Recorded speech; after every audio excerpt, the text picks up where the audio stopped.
I remember when I was a little girl, maybe around 9 or 10 years old. My mother used to sew and crochet, and I remember playing with her colorful balls of yarn. I would sit there unraveling them strand by strand, watching the colors stretch across the floor. Back then, it was fun, but now I realize life unraveled me too. I stand here today, over 50 years old, a mother of adult children, and carrying a kind of heartbreak I never imagined possible. There were moments I was spoken to in ways that cut so deeply. Moments of disrespect, moments of pain, moments where I sat silently, trying to understand how the very people I love so deeply could hurt me so carelessly. And the truth is, I could have never spoken to my mother that way. Not because she was perfect, but because the love and respect I had for her would never allow me to do so. And somewhere along this journey, I realized something. I have spent years pouring into everybody else, while slowly unraveling inside. I was never a drug user, never abusive, never neglectful.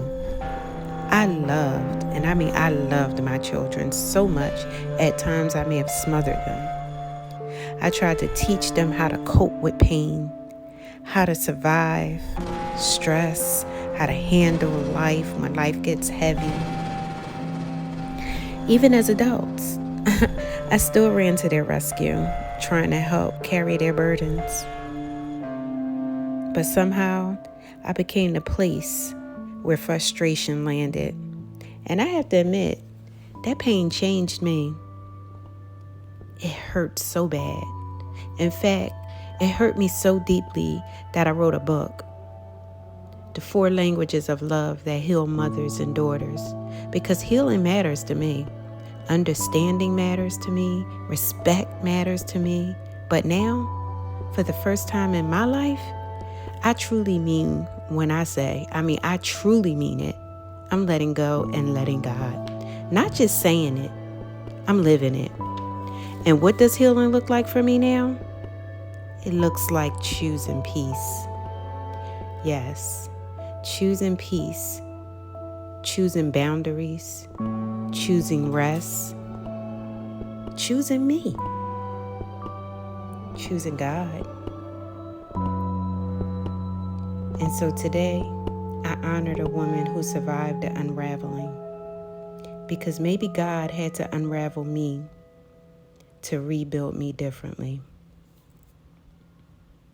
And this journey of healing, softness, wisdom, and self-love is only the beginning. It is only the beginning. I love you, Dar. I love you. Stay tuned.